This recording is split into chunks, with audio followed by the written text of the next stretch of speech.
Bonjour à tous et bienvenue sur le plateau de Bonjour chez vous. Aujourd'hui, nous allons découvrir le rôle de la prière dans la vie du croyant. Et nous avons une invitée avec nous, Marilène Rofidal. Bonjour Marilène, ça va? Bonjour à tous, ça va très bien. Marilène. Tu es venue amener de la couleur sur notre plateau. Yes.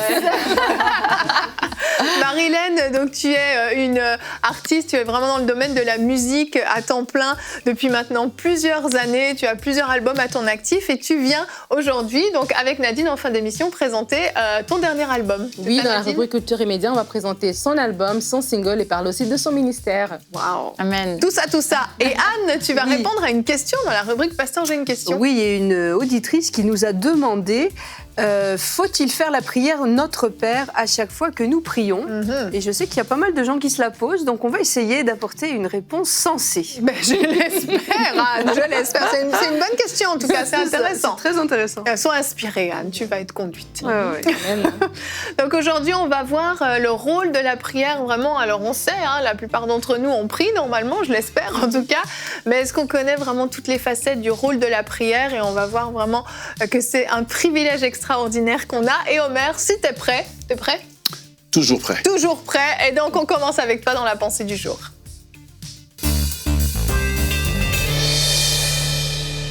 Bonjour, la pensée du jour d'aujourd'hui, c'est prier pour communiquer avec Dieu. Le but de cette pensée, c'est d'encourager chaque croyant à prier, pas pour répéter des mots, mais pour parler avec Dieu, parce que la prière, c'est un mode de communication que nous avons avec Dieu, notre Père, le Roi des rois, le Créateur de l'univers.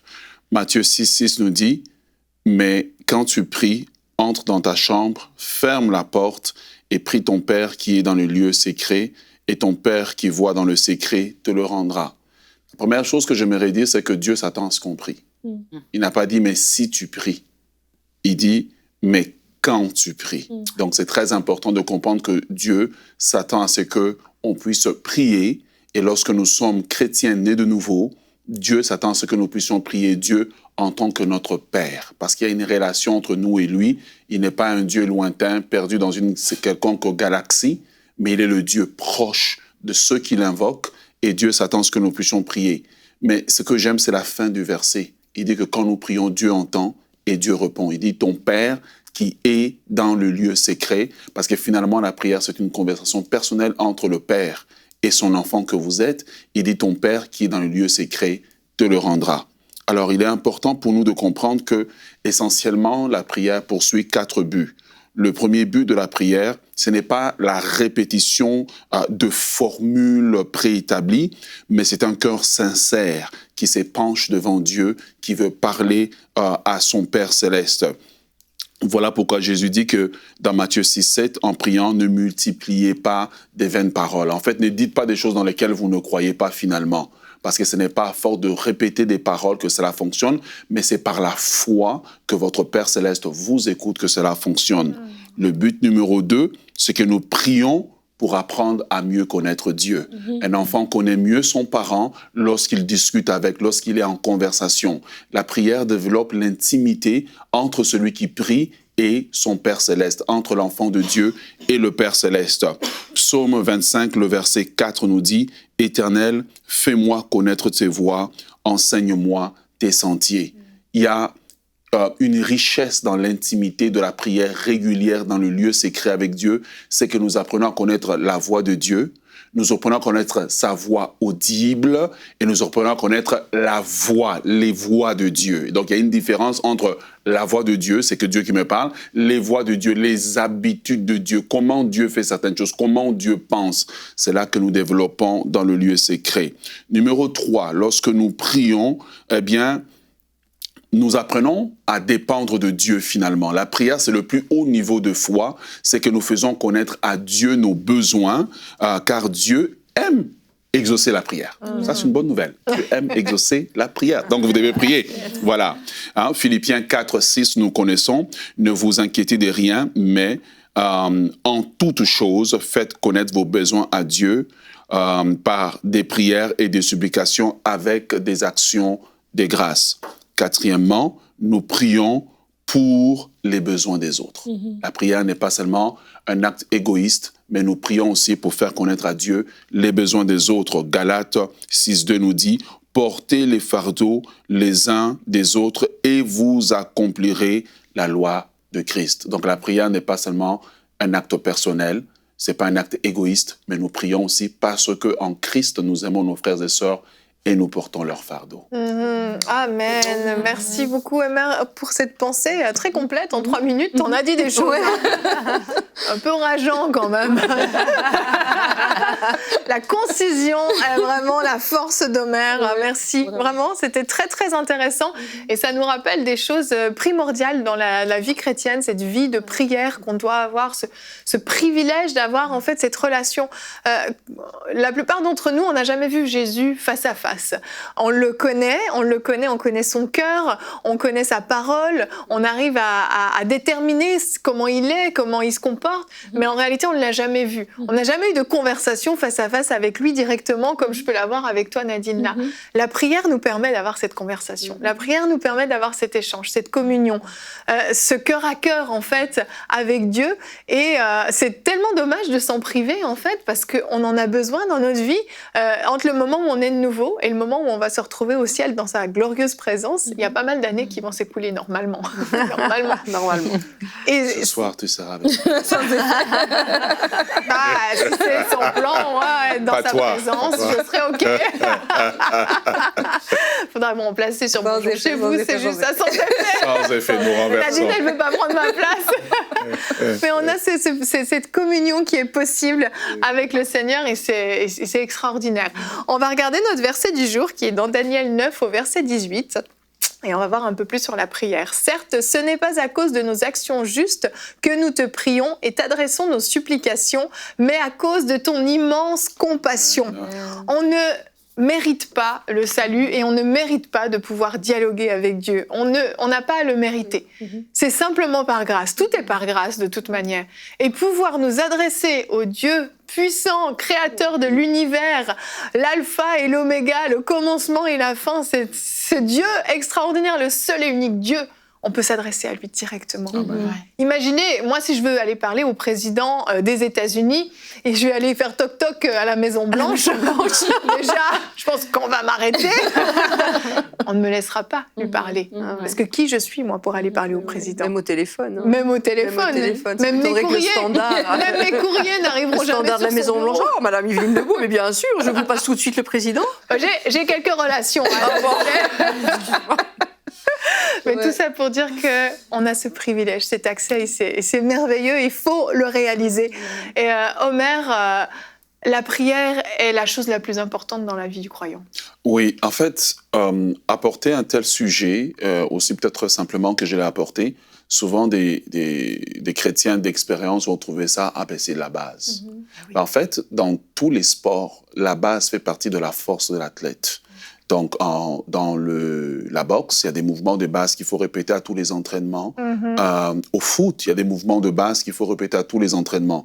Et souvent, nous dévions de la vie de prière parce que nous oublions de revenir à nos bases. Dans tous les sports, ils reviennent toujours au mouvement de base. C'est vrai. Le mouvement de base permet que la prière dans la vie du chrétien garde son essence.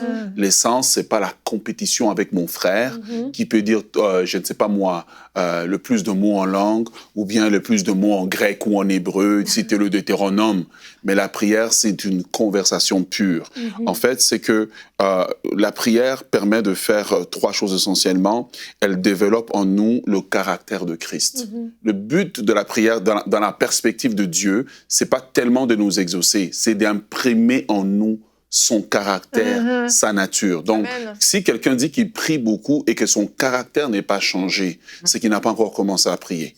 Parce que la prière, c'est la rencontre entre la nature de Dieu et la nature de l'homme. Et Dieu, parfois, tarde à répondre parce qu'il veut imprégner de sa nature pour que la prière nous transforme. La prière, deuxièmement, elle va développer dans le croyant l'endurance. Dieu est parfois comme cette fiancée qui est dure à dire oui. Donc parfois, il se fait désirer. Et dans la prière, on apprend d'attendre Dieu. Il est bon d'entendre en silence le secours de l'Éternel. Dans la prière, on apprend à attendre Dieu dans l'écoute. On apprend à attendre Dieu dans la patience. Ceux qui se confient à l'Éternel renouvellent leur force. Et cette prière, en fait, il y a une activité même dans le silence de la prière. Et souvent, dans le milieu pentecôtiste, ce qui se passe, c'est qu'on a beaucoup de vocables. Mais la véritable prière, le plus haut niveau de prière, c'est le silence. L'Éternel est dans son Saint-Temple, que toute la terre fasse silence. C'est les battements de mon cœur qui se joignent aux battements de son cœur et qui deviennent une prière. C'est là qu'on comprend quand le psalmiste dit que ma langue devienne comme la plume d'un habile écrivain. Et c'est juste des soupirs dans sa présence, parce que là, je suis dans le Saint des Saints. Et quand vous regardez le tabernacle, vous allez voir dans tout le parcours, il y a beaucoup de bruit. Au plus on va dans la profondeur, au plus il y a le silence. Wow. Attrape. Quatrièmement, la prière crée en nous, en fait, la soif de Dieu. Amen. Parce que la dernière fois que vous priez, vous atteignez un tel niveau que la prochaine fois, vous dites, je veux plus, je veux aller plus loin. Et c'est comme, en fait, cette vision de fleuve dans Ézéchiel, où nous devons aller de profondeur en profondeur. Donc, c'est pour cela que je peux décrire la prière simplement comme étant le moyen le plus simple de se laisser juste noyer dans le fleuve de Dieu, jusqu'à ce que lui prenne contrôle. En fait, quand on atteint ce degré-là, ce n'est plus nous qui prions, mais c'est le Saint-Esprit en nous qui commence à articuler la prière. Et soudainement, dans la prière, vous allez prendre un sujet qui vient à contre-courant de ce que vous étiez en train de prier avant. Mais c'est quelque chose qui s'imprime dans votre cœur, c'est que Dieu a pris le contrôle. Et quand Dieu prend le contrôle de la prière, c'est qu'il s'occupe de tous les autres besoins pour lesquels on n'a pas prié. La prière, en fait, c'est pas juste une liste d'épicerie qu'on apporte à Dieu. Amen. Amen. Amen. Amen. Anne, tu voulais Oui, dire je quelque milite chose, contre la liste d'épicerie. Mais c'est vrai, mais je l'ai souvent dit, quand on a cette déformation, alors je ne sais pas à quoi c'est dû, de la prière en forme de liste d'épicerie, mais je pense que ça, c'est beaucoup plus profond. Ça vient aussi d'une mauvaise conception de notre relation avec Dieu, comme l'a partagé Omer. Quand on comprend que c'est vraiment un cœur à cœur avec Dieu, on ne vient pas avec sa liste de requêtes, comme on viendrait, je ne sais pas, au guichet de la sécurité sociale. On ne vient pas au guichet de Dieu, on vient dans un cœur à cœur avec notre Sauveur. Et la principale fonction de la prière, c'est d'entretenir ce cœur à cœur. C'est d'apprendre à connaître notre Maître, d'écouter sa voix, pas de lui lancer toute une liste de choses qu'on aimerait avoir ou qu'on trouve préférables dans notre vie. Donc je pense que on doit arriver à un degré de maturité dans la prière, à laisser de côté nos listes d'épicerie et d'abord chercher la face de Dieu juste pour lui. Et puis dans le cours de notre communion avec lui, nos besoins vont venir. Comme Omer l'a lu, on apporte nos besoins à l'Éternel. Mais ce n'est pas la première fonction de la prière. La première fonction de la prière, c'est vraiment le cœur à cœur, d'apprendre à connaître notre Dieu, lui laisser aussi travailler notre cœur, puisque c'est dans ces moments-là qu'il va façonner en nous le croyant que nous sommes. C'est vrai. J'ai une citation de John Bunyan, je ne sais pas, je l'ai bien prononcé ? Je pense, oui. Je pense. Qui est donc l'auteur du livre Le Voyage du pèlerin, qui a dit « Priez souvent, car la prière est un bouclier pour l'âme, un sacrifice pour Dieu et un supplice pour Satan. » C'est excellent. Si ce n'est que la dernière partie qui vous motive à prier, c'est déjà très bien, un supplice pour Satan. Mais c'est excellent. Je trouve que c'est une très belle illustration de ce qu'est la prière, parce que c'est vrai que dans la prière, on se protège soi-même, en fait, mais aussi on s'offre comme un sacrifice vivant à Dieu. À chaque fois, c'est comme une reconsécration, en fait. On se met à nu devant Dieu, on lui redonne notre cœur, on se connecte à lui. Et quand on rentre dans la partie plus combative, et ben là, c'est ça, c'est qu'on est en train d'attaquer dans le camp de l'ennemi. Et les facettes de la prière sont réunies dans cette citation. C'est pas une parole biblique, c'est une citation, mais je trouve qu'il a bien résumé. Oui, il a très bien résumé. Et quand Omer disait que les bases de la prière, en fait, c'est un peu comme le sport, c'est des choses que...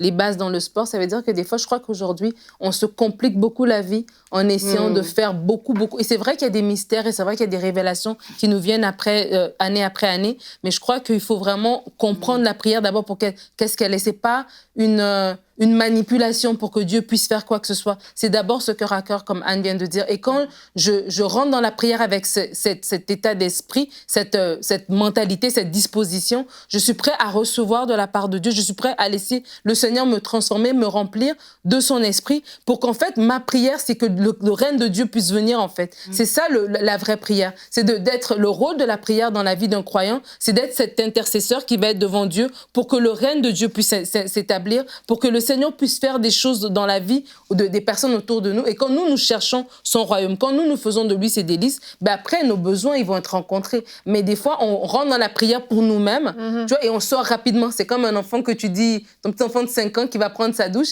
et il est sorti, le temps que tu te retournes, il a déjà terminé. Tu dis, t'es sûre, t'as fini? Oui, j'ai fini, maman. Ouais, c'est clair. Moi, je me fais pas avoir. On y retourne. Pourquoi? Parce que vraiment, des fois, il y a des gens qui vont comme ça, vite, vite, vite. Mais non, plus qu'on reste et plus que Dieu nous transforme et plus que nous-mêmes, même dans notre vie de prière, nous grandissons, notre façon de voir les choses change parce qu'on n'est plus là en train de vouloir juste satisfaire nos besoins, mais au contraire, on veut que le règne de Dieu vienne. On veut être cet intermédiaire, cet agent du Seigneur sur la terre, en fait. Amen, amen. Mère, peut-être aussi le fait de réaliser qu'on n'est rien sans Dieu. On n'est rien sans Dieu et ça nous pousse aussi à la prière. Parce que de nous-mêmes, de nos propres forces, on ne peut pas faire grand-chose.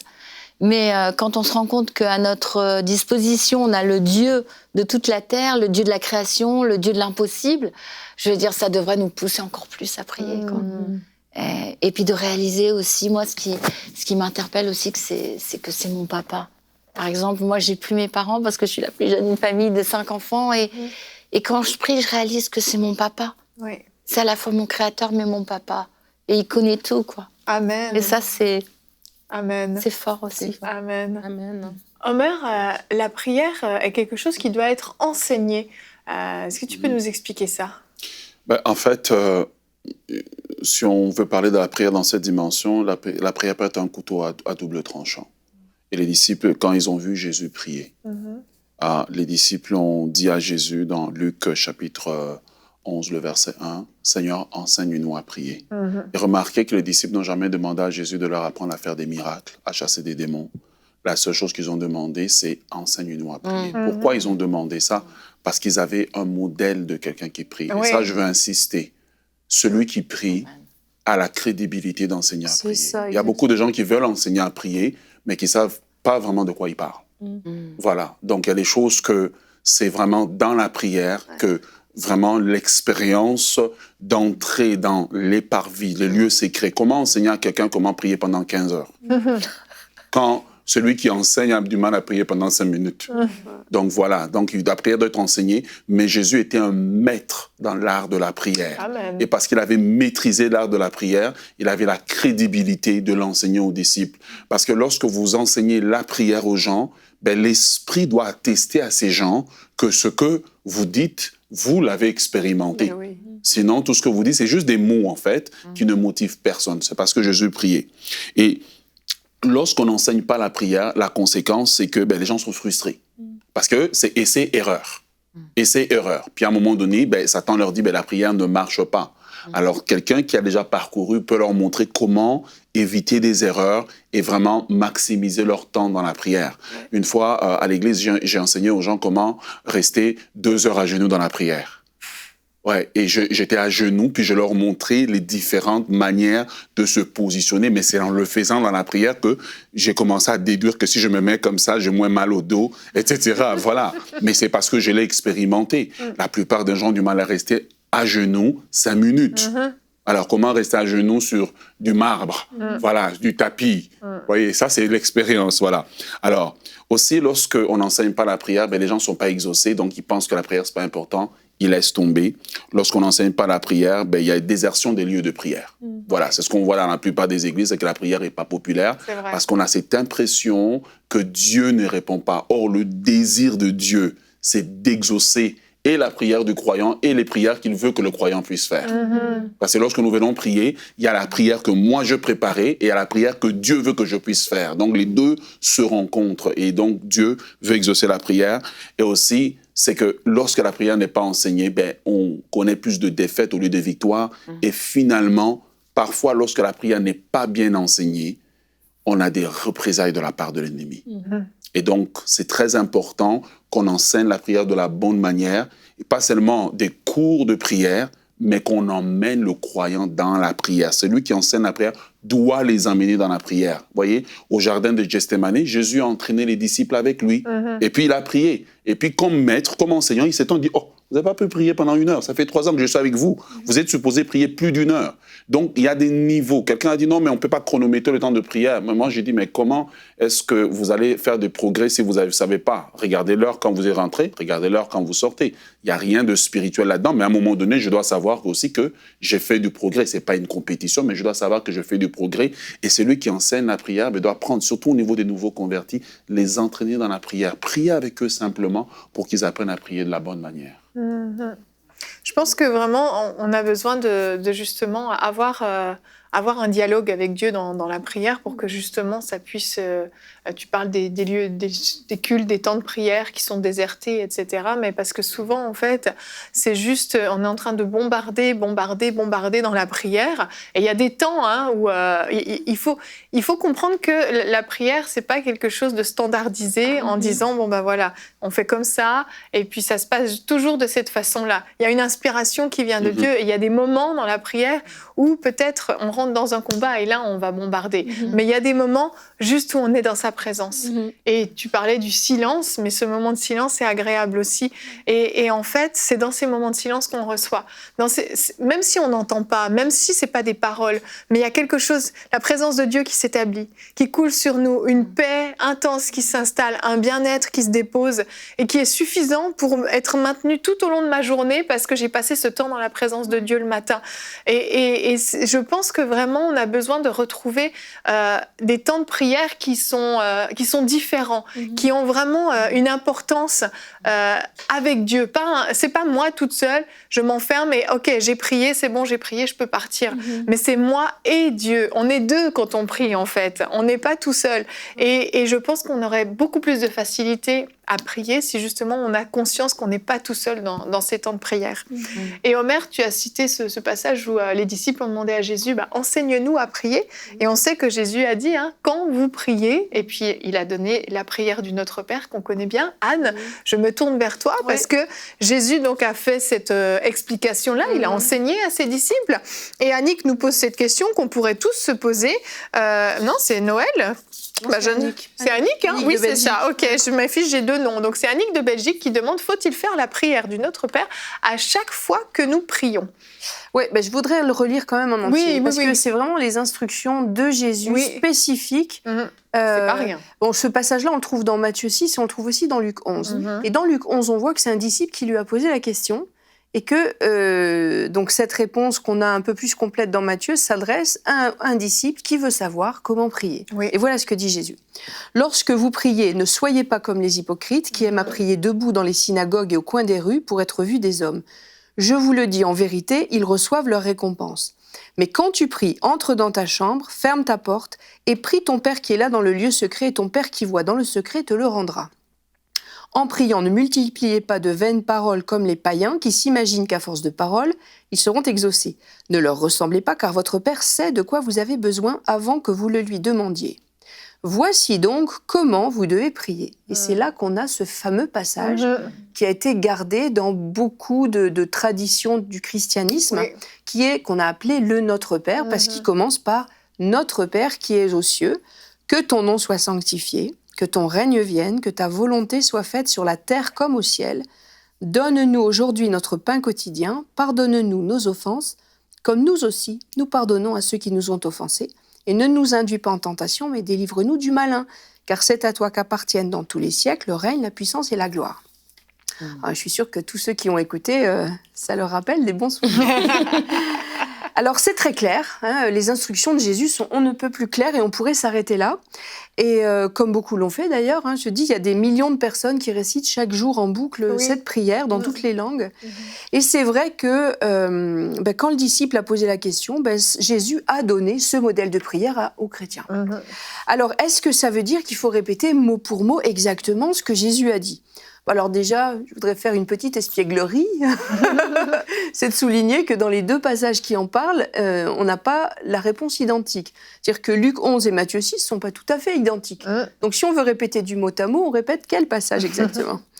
Mais ça, bon, c'est une petite boutade. Mais est-ce que on voit ailleurs dans le Nouveau Testament d'autres exemples de prière? Parce que ça peut être un bon indicatif. Surtout dans les Actes des Apôtres, puisqu'on voit donc ces gens qui ont eu quasiment de première main ou de deuxième main au maximum l'enseignement de Jésus, comment ils ont appliqué cet enseignement de Jésus.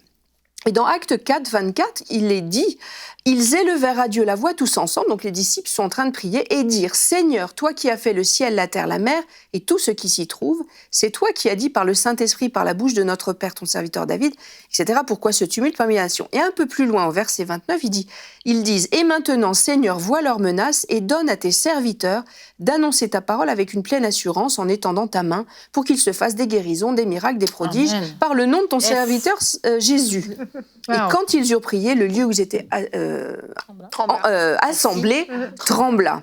Donc on voit bien que déjà les disciples qui avaient été enseignés à dire entre guillemets le Notre Père, ce passage de Matthieu, là ils priaient librement. C'est vrai. Ils étaient déjà, le contenu correspond au contenu que Jésus enseignait, mais la formulation n'est pas du tout la même. Et on voit que la prière a été efficace, donc que Dieu a entendu leur prière et qu'il a répondu, puisque les murs ont tremblé. Et puis, il n'y a eu aucune répétition mot à mot. Non. Alors, la vraie question, c'est qu'est-ce que veut dire vraiment Jésus quand il dit « Voici comment vous devez prier ». Alors, quand on récite une prière plusieurs fois par jour, ça ne veut pas dire qu'on fait exactement ce que Jésus a enseigné. Parce que réciter, ce n'est pas prier. Quand on récite par cœur quelque chose, c'est pas prier. Prier, c'est parler. Omer l'a dit tout à l'heure dans la pensée du jour. Prier, c'est parler à Dieu. C'est avoir ce contact verbal avec la divinité. Et quand on récite le Notre Père, on n'est pas techniquement en train de parler au Seigneur. On récite quelque chose d'appris par cœur. Par contre, est-ce que je suis en train de dire qu'il faut absolument pas dire le Notre Père? Pas du tout. Si chaque mot qu'on prononce dans le Notre Père, c'est le reflet de notre pensée, de notre désir, il est parfaitement correct. Et moi, je le dis souvent, le Notre Père. Amen. Parce que je trouve que c'est une prière qui est merveilleuse et qui dit bien tout ce que le chrétien doit avoir dans son cœur par rapport à Dieu et dans son rapport avec Dieu. Donc, si on pèse les mots et que quand on dit le Notre Père, on comprend bien ce qu'on dit et qu'on le vit, parce que pardonne-nous nos offenses, comme nous pardonnons à ceux qui nous ont offensés. Il faut le mettre en pratique. Et donc, si vous êtes vraiment sincère dans ce que vous dites, bien sûr que Notre Père est une bonne prière. Alors, c'est un modèle de prière, et ce qui compte, c'est pas la formulation exacte, mais c'est le contenu. Et puis, j'ai une suggestion à vous faire, parce que certains l'ont fait déjà, et c'est très intéressant, c'est de décortiquer le Notre Père en voyant toutes les composantes, et voir comment le Seigneur nous invite à entrer en rapport verbal avec lui. Et je vous suggère de le faire si vous ne l'avez jamais fait. Merci Anne. Et pour les sceptiques, on a aussi un extrait de la prière de Jésus à Gethsémane, où là c'est Jésus lui-même qui parle à Dieu, au cas où il y aurait encore des sceptiques. Mais merci beaucoup pour cette très bonne réponse. Si vous avez des questions, vous pouvez nous écrire à l'adresse pasteurj'ainequestion@emcitv.com. Nous continuons maintenant avec la rubrique Culture et Médias. Nadine, je me tourne vers toi, je te passe la main. Oui, et je la prends. Pour les 10 prochaines minutes. Demain, tu reviens. Oui, Nadine, demain, je serai là, n'aie pas peur. Alors, aujourd'hui, on a Marilène Refidal, comme tu l'as présentée au début, une personne qui est connue dans le ministère, par exemple, parce qu'elle est dans le ministère de chant depuis qu'elle a 13 ans. Aujourd'hui, on va parler un petit peu de son album. Elle a un album qu'elle a sorti et un single. Et avant de pouvoir écouter déjà le premier extrait, j'aimerais bien te laisser, Marilène, la parole pour te présenter à la francophonie pour les quelques personnes qui ne te connaissent pas. Ok. Alors, déjà, je vais dire que je suis très contente d'être ici. J'apprécie vos émissions et c'est vraiment un honneur, une joie d'être parmi vous. Et déjà, je veux glorifier le nom du Seigneur parce que s'il ne m'avait pas guérie, je ne serais peut-être pas ici en train de témoigner. Voilà, donc pour commencer, on va dire que c'est vrai, j'ai commencé à chanter à partir de l'âge de 13 ans parce que je suis la plus jeune d'une famille de 5. Et pour ceux qui connaissent peut-être le trio au final, bientôt, très bientôt, Jésus est la réponse, des chants comme ça. Voilà, je suis la petite sœur, donc je suis d'une autre génération. Ils sont beaucoup plus âgés que moi, mais je suis la petite sœur et ils ont commencé à me prendre lorsque j'avais 13 ans. Alors j'étais très timide à l'époque. Je chantais sur un refrain. Et sans me douter que c'est ce que Dieu avait préparé pour moi plus tard. Wow. Donc, c'était en fait, quelque part, une formation déjà pour moi. Mais j'étais très timide. Oh là là, j'étais rouge et je ne sais pas trop parler, si je me souviens de ça. Ouais. Je me souviens d'ailleurs d'une tournée au Canada aussi, que j'avais faite avec eux. Et soit, alors en fait, moi, je me suis convertie à l'âge de 16 ans, lorsque j'étais au lycée. Et lorsque je me suis convertie, l'appel de Dieu est venu rapidement. L'appel de Dieu est venu rapidement dans ma vie.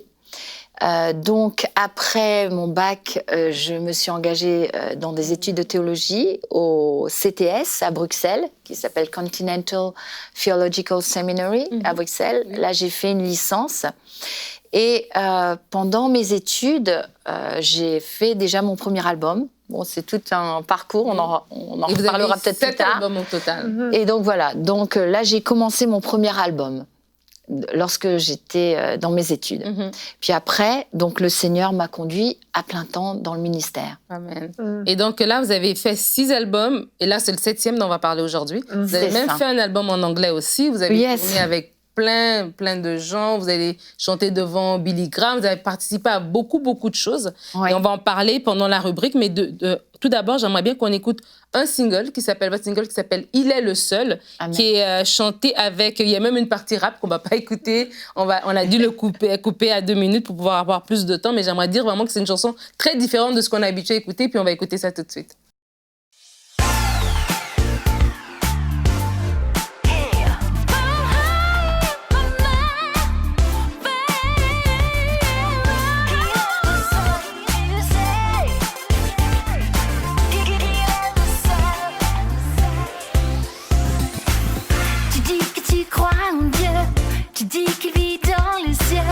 Mais qu'en est-il de ta vie chaque jour? Tu dis que tes questions n'ont pas de solution. Mais aujourd'hui, où est ta soumission? Il est le seul, tu sais. Il est le seul qui pourra te bénir. Il est le seul, tu sais. Il est le seul qui pourra te conduire. Tu vagues sur l'air du temps, ballotté par les vents, les jours, les nuits, et tu n'as pas compris. C'est une question de choix, bon, mauvais pour toi. Et aujourd'hui, quelle est ta direction? Il est le seul, tu sais. Il est le seul qui pourra te bénir. Il est le seul, tu sais. Il est le seul qui pourra te conduire. Alors, ça bouge vraiment. Il y avait de l'ambiance sur le plateau. Elle est en feu, Marie-Léon. Voilà, ce single-là. Et vraiment, avant qu'on écoute, ça c'est un single, et puis après on va écouter votre album, sur lequel vous êtes auteur-compositeur, interprète. Oui. Mais j'aimerais vraiment vous laisser le temps de parler un petit peu de vos concerts, parce que vous vous déplacez énormément, et votre ministère, c'est depuis plusieurs années que vous faites des grandes choses dans le milieu chrétien. Alors, je veux dire déjà que c'est un cadeau de Dieu et que c'est une grâce de Dieu, parce qu'effectivement, juste après mes études, juste à la sortie de mon premier album, j'ai eu l'occasion de chanter dans des très grosses campagnes d'évangélisation mondiale avec Billy Graham. C'était bien sûr la fin de son ministère, c'était le début du mien, mais c'était un peu vers la fin de son ministère. Oui, j'ai eu l'occasion de faire des campagnes d'évangélisation avec Luis Palau, Carlos Anacondia, Maurice Cerullo, des gros festivals internationaux, chanter aux côtés de Toby Mac, des chanteurs comme ça, en Hollande, des grosses, des festivals internationaux en Hollande, en Allemagne, avec Graham Kendrick, des gens comme ça. Et en fait, je m'adapte à ce que le Seigneur veut de moi. Donc, j'ai à la fois un ministère d'évangélisation et de louange. Le but, pour moi, c'est de suivre le Seigneur et d'être son instrument. Amen. Donc, en fait, je peux chanter dans des situations complètement différentes. C'est-à-dire qu'une fois, on va me demander de conduire la louange dans des grands rassemblements ou dans mon église ou ailleurs. Ou parfois, ça peut être l'évangélisation pure. C'est-à-dire dans des endroits où il y a pratiquement, parfois, pas de chrétiens. Ou faire... des concerts d'évangélisation. Et justement, par rapport à ça, mon album est moitié évangélisation, moitié louange, édification. Oui. Parce que j'ai à cœur vraiment les âmes perdues aussi. Je trouve que c'est tellement important de parler de Dieu aussi dans un style actuel, mais avec des paroles convaincantes. Donc au passage, c'est vrai, tu as dit que j'étais auteur, compositeur, interprète. Ça aussi, je veux remercier le Seigneur, parce que lorsque j'ai commencé mes études de théologie, je ne savais pas que Dieu me dirigerait dans le ministère de la musique. Donc je ne savais même pas que je pouvais composer. Donc j'ai commencé à composer lors de mon 2e album. Et puis là, après, j'ai fait pratiquement moitié des chansons sur le 3e, 4e, 5e. Et là, sur le 7e, le Seigneur m'a donné la grâce de composer tout l'album. Et là, on va écouter un extrait justement audio de la chanson Mon Sauveur. Merci.